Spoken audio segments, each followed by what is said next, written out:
The movie opens in 1960 in Houston, where young George and his family move into a new home that's in dire need of repair. It doesn't even have electricity yet. One evening, their mother divides a single hamburger into 4 pieces for her children. Starving, George is eager to eat his share immediately, but his sister Mary insists they pray first. Reluctantly, George waits. After the prayer, he gulps down his piece in one bite. I'm so hungry, I could eat this table.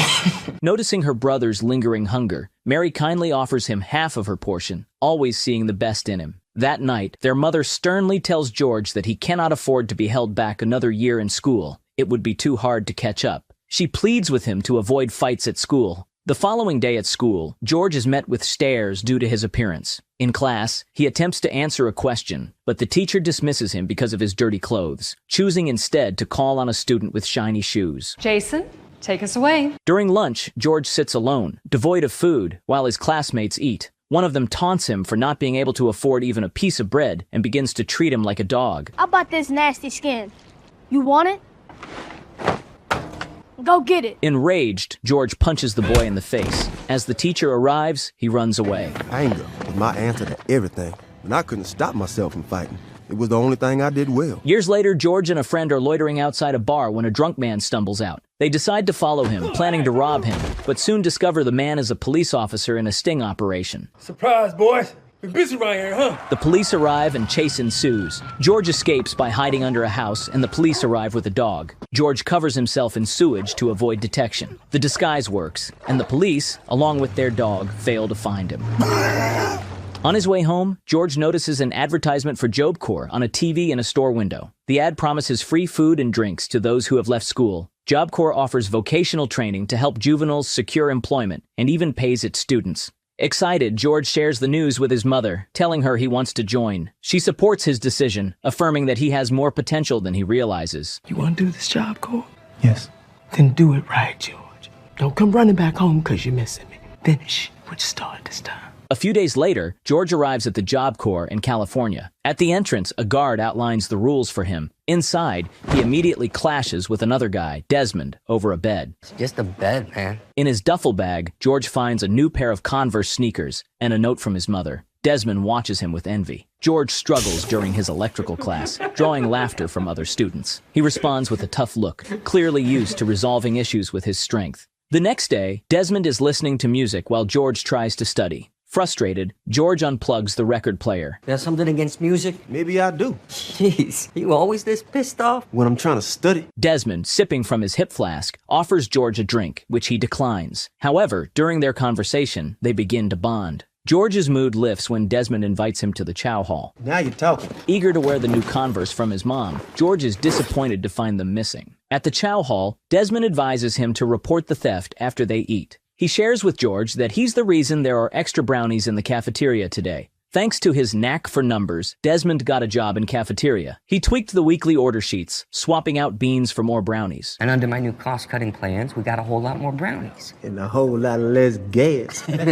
George notices a guy wearing his stolen Converse sneakers. As the guy sees George's glaring look, he panics and dashes off, locking himself in his dorm room. Undeterred, George breaks down the door and nearly throws the thief out the window. Just then, Doc, hearing the commotion, intervenes and breaks up the fight. Outside, George tries to justify his actions, explaining that his mother had worked hard to buy those shoes that were stolen. Get in the car. In the car, Doc presents George with 2 choices. He can either send him to jail or send him home. In the time you've been here, you punched out 3 corpsmen and 1 innocent door. Did disrespected me. The door, too? Offering money for a bus ticket, Doc is prepared to expel him from the program. George pleads with Doc not to kick him out. I can't go home, Mr. Browners. This place, it's all I have. Please. And feeling sympathetic, Doc decides to give him another chance. He asks if George ever boxed. Just street fights. Talking about boxing, not fighting. It's a sport with rules. Doc, who turns out to be a boxing coach, notices George's strength and suggests he join the boxing club. You big enough and ugly enough. You want to learn it? George eagerly accepts. The next day at the gym, Doc introduces George to his sparring partner. George reacts poorly to his opponent's jokes, showing aggression, but Doc reminds him that they're not here to kill each other. George enters the ring. Meanwhile, being good with numbers, Desmond offers spectators to make their bets. When the sparring begins, George tries to hit hard, but his lack of technique makes him an easy target. Be still! And he is quickly knocked down, drawing laughter from the onlookers. Humiliated, George storms out and punches a heavy bag so hard that it falls, silencing everyone instantly. In the locker room, Doc calms George down, explaining that 6 months earlier, his opponent was as inexperienced as George is now. Doc assures him that with proper training, he can reach the same level. Frustrated, George mentions the laughter from the other guys, but Doc insists that he must ignore the opinions of others and focus on his training. Doc begins to train George rigorously, teaching him various boxing techniques and tactics. George finds footwork and coordination challenging, but Doc emphasizes that boxing is as much about strategic thinking as it is about physical skill. One day, George calls home, and the conversation goes well until he mentions he's learning to box. His mother expresses her disapproval of fighting. No, I'm not fighting. Then what do you call it, George? It's boxing. It's a sport with rules. God knows I don't want you to be fighting. God,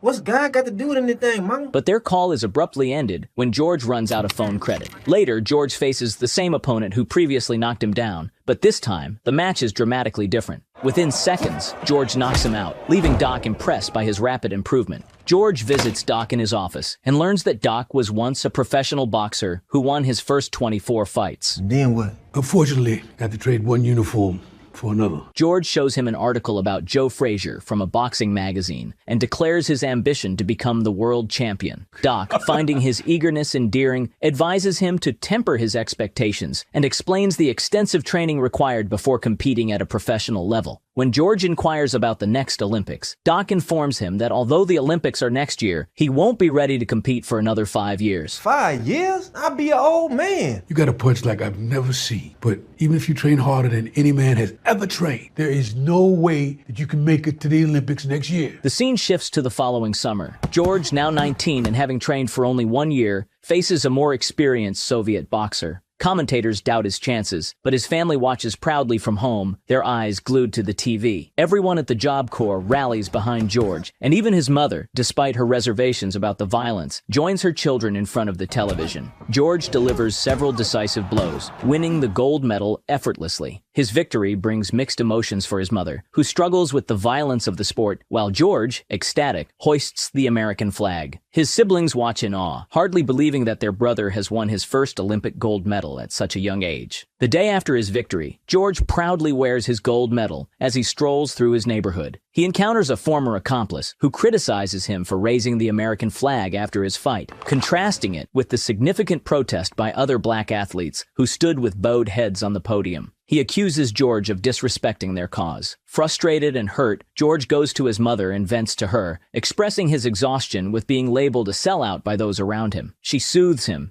Let me make you something to eat. Anything you want. I'm not hungry. Let the Lord take me now. I never thought I'd hear that from you. And bolstered by her support, George vows to win the championship belt to earn everyone's respect. You gonna keep fighting? You gonna get hurt. Didn't you watch me? They don't hurt me. I hurt them. At the airport, George spots a stunning girl reading a sports magazine featuring him on the cover. He approaches her, and they strike up a conversation. Her name is Paula. As her flight is announced, she rushes off. George tries his best to get her number. Your footwork is better than your pickup game, George. She tells him to write his phone number, leaving him slightly flustered. I'm the one supposed to be asking for yours. George, do I look like the kind of woman that stands around by the phone? He scribbles his number, and after she leaves, he mumbles to himself. No, ma'am, you do not. Back at the gym, Doc introduces George to his new team. Dick Sadler, his promoter, and Archie Moore, the former light heavyweight champion. The morning you wake up to fight for that championship, the air tastes different. The sun look different. And only 2 men on this whole earth matter, and you're one of them. As George embarks on his quest for the heavyweight title, he defeats his opponents one by one, each victory bringing him closer to his goal. Under his coach's guidance, he prepares to face Joe Frazier. Meanwhile, Paula calls George, and they begin dating. She becomes a regular at his fights, supporting her boyfriend as he improves his record to 22-0. Eventually, George and Paula get married. Do you take this woman to be your wife? You bet I do. After securing his 36th win, his coaches announce that he is ready for the title fight. The big day arrives in Jamaica, the title fight between George Foreman and Joe Frazier. George is the underdog, especially since Frazier defeated Muhammad Ali 2 years ago, and hardly anyone believes George stands a chance. The crowd chants fervently for Frazier. He takes a heavy left hook early in the first round but responds with powerful body shots. Frazier lands another of his signature left hooks, but just before the round ends, George delivers a massive uppercut, knocking Frazier down. The bell rings, giving Frazier crucial recovery time. Undeterred, George dominates the subsequent rounds, knocking Frazier down several times until the referee is forced to stop the fight. To everyone's astonishment, George is declared the new heavyweight champion of the world. At the after-party, George is surrounded by cheers and a flurry of journalists. Amid the excitement, a charming woman catches his eye. He also approaches Desmond, offering him a role as his financial manager, acknowledging his knack for numbers. Impressed but taken aback, Desmond agrees, promptly pouring out his drink, as George insists he stop drinking. Later, George returns to his hotel room to find that same woman on his bed.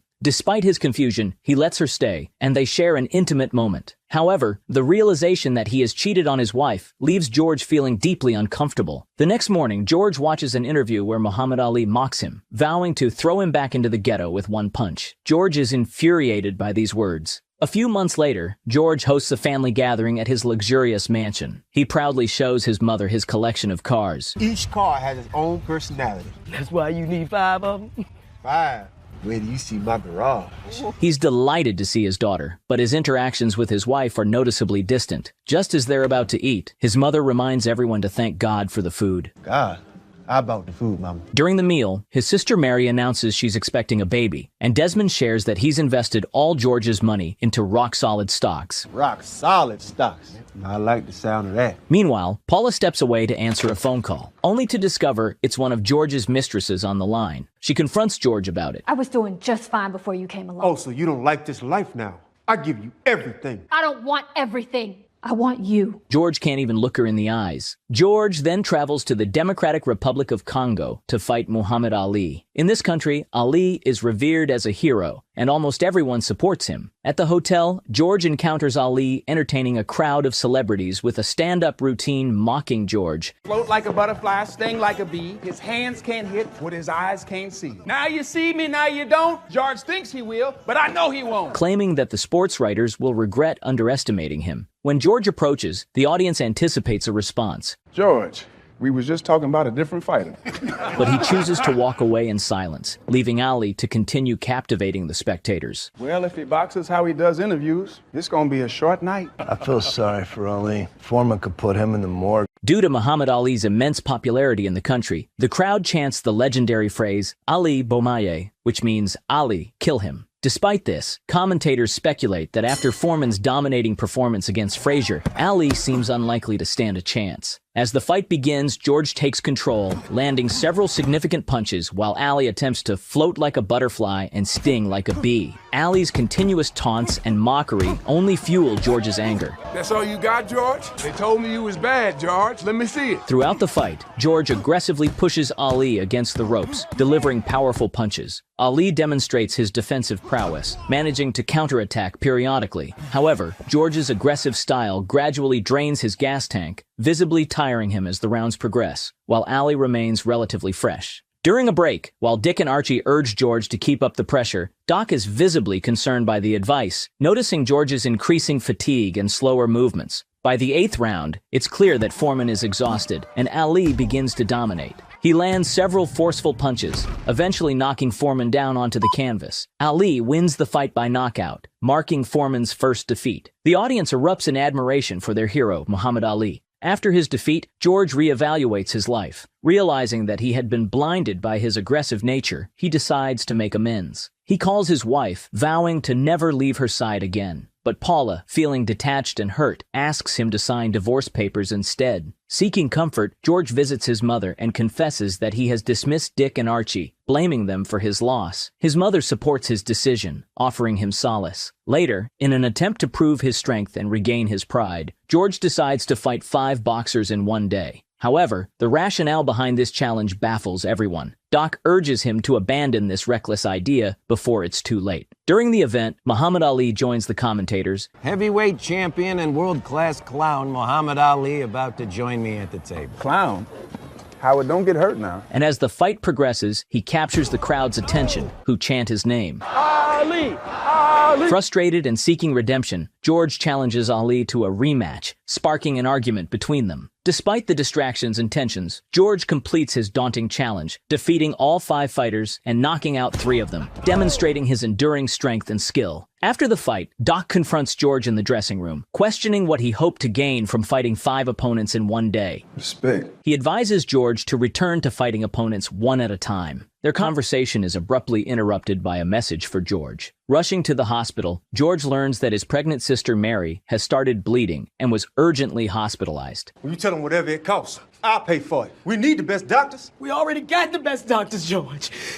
The baby needs a miracle. We need to pray. As doctors work to save the baby, his family begins to pray. Overwhelmed, George steps outside to pray, asking God why he would choose his sister's baby when Mary is the kindest person he knows. He pleads with God to take his life instead, if a life must be taken. The next morning, George is awakened by his mother. They go to Mary's room and find her holding a healthy baby, a miracle that doctors cannot explain. Say hi to your nephew, Lil George. Little George. Yeah, Mama told me you prayed. Whatever you said to him, it worked. In the next scene, George struggles during a fight against Jimmy Young, ultimately losing by unanimous decision. In the dressing room, a coach criticizes George harshly, telling him he's lost his chance at a rematch with Muhammad Ali. Overwhelmed and suffering from heat stroke, George hears a voice. Who said that? Nobody said nothing, George. Who said that? He collapses, losing consciousness. When he wakes up, Doc informs him that they thought he was dead. I was. Jesus Christ is alive in me. He's alive in me. A few days later, George is baptized. Soon after, he speaks at a church, nervously telling the congregation how he found God. Spotting a girl in the audience who listens intently, he finds his calm. He declares his intention to dedicate his life to God and become a preacher, surprising and shocking Doc. Doc is skeptical of George's sudden change, suspecting it might be for show, and feels deeply upset about his decision. Remember when you told me that you traded in one uniform for another? That's what I'm doing. I had no say, George. My choice was made for me. So was mine. Next, George visits Muhammad Ali, while Ali continues to joke about him. I done come here to tell you that I found Jesus. You found Jesus. Congratulations, George. I did not know he was lost. George reveals that he was once so angry with Ali that he wanted to kill him, but now he's seeking forgiveness. Come on, man. You want a rematch. I know. Just come out and say it.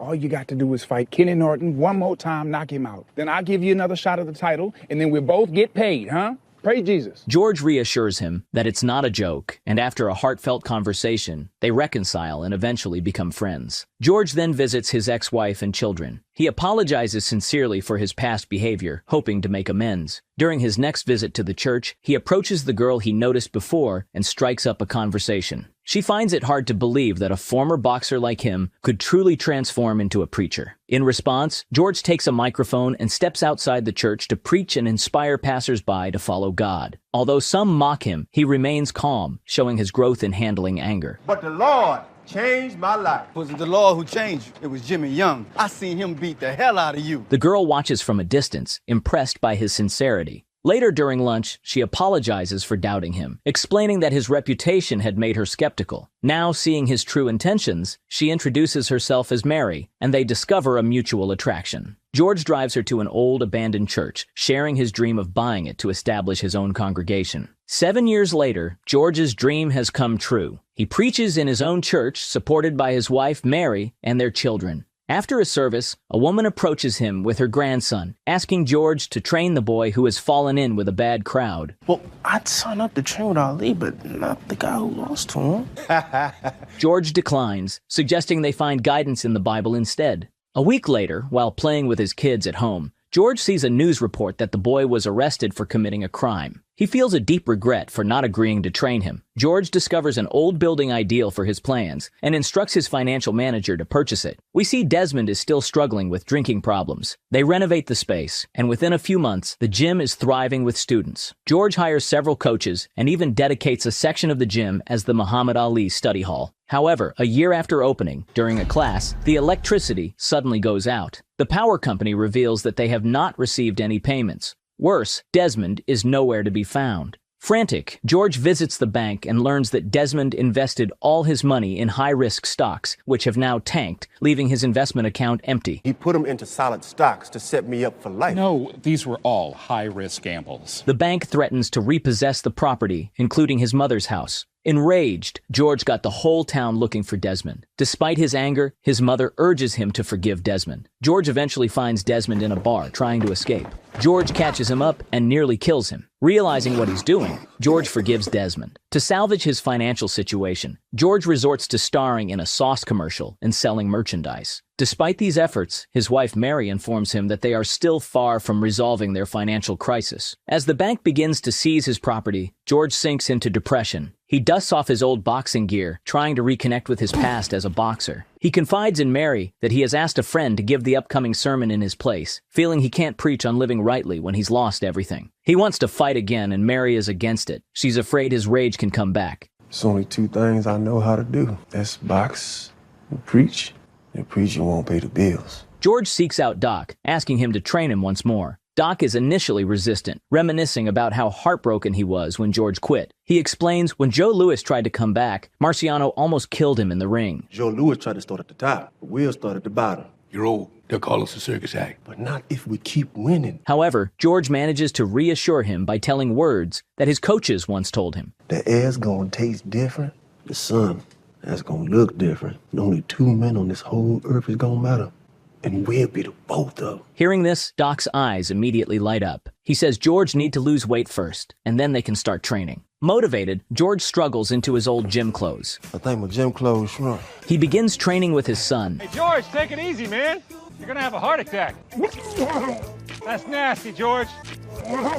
He has hard time during workouts, supported unexpectedly by Mary, who helps him stick to his diet. After months of effort, George successfully makes weight and returns to Doc, ready to train fully. During a sparring session, George's speed is lacking, and he struggles to keep up with his opponent. Doc assures him they will adapt his style with new techniques. In the middle of the night, Mary wakes from a vivid dream. In the morning, she tells George that she had a dream. In the dream, the Lord spoke to her and showed her a vision of George winning the heavyweight championship again. He's gonna lift you up in the middle of that ring, so you'll lift him up in front of millions of people. Before his comeback fight, Doc suggests they need George's old anger to win, but George insists on approaching the fight without succumbing to his rage. It's fight. It's boxing. It's a sport. With rules.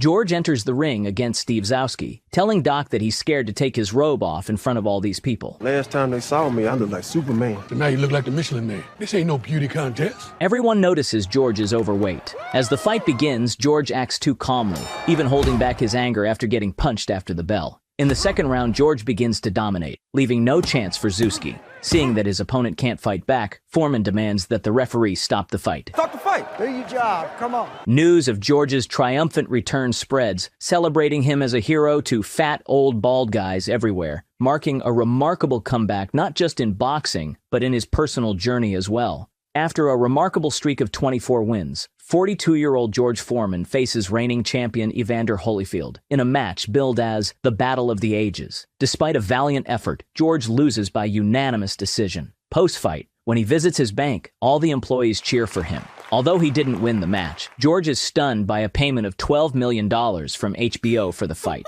Despite the financial windfall, he tells Mary that his job isn't over yet. Maybe I heard him wrong, George. You heard him right. He did his part.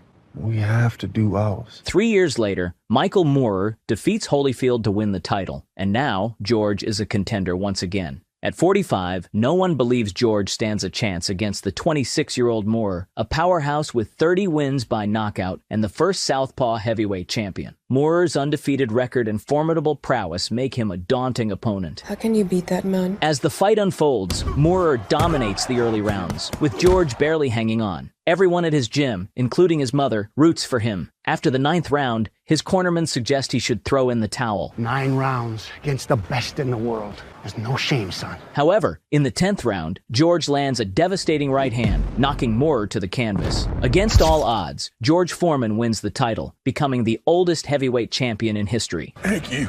I thank you. We did it. We did it. The movie then reveals that at 45 years old, George regained the heavyweight title after losing it 20 years before. George and Muhammad Ali became great friends, speaking by phone almost every day for the rest of Ali's life. In 1998, Charles "Doc" Broaddus was inducted into the World Boxing Hall of Fame. Today, George continues to preach at his church and run his youth center in Houston. Guys, if you're interested in making money on YouTube, check out my personal channel by clicking on this picture or the link in the description. On my channel, I'll explain how to start a YouTube channel, create videos, and monetize them. I hope you enjoyed the video. If so, please leave a like and let me know what you think about this movie and George Foreman's career in the comments.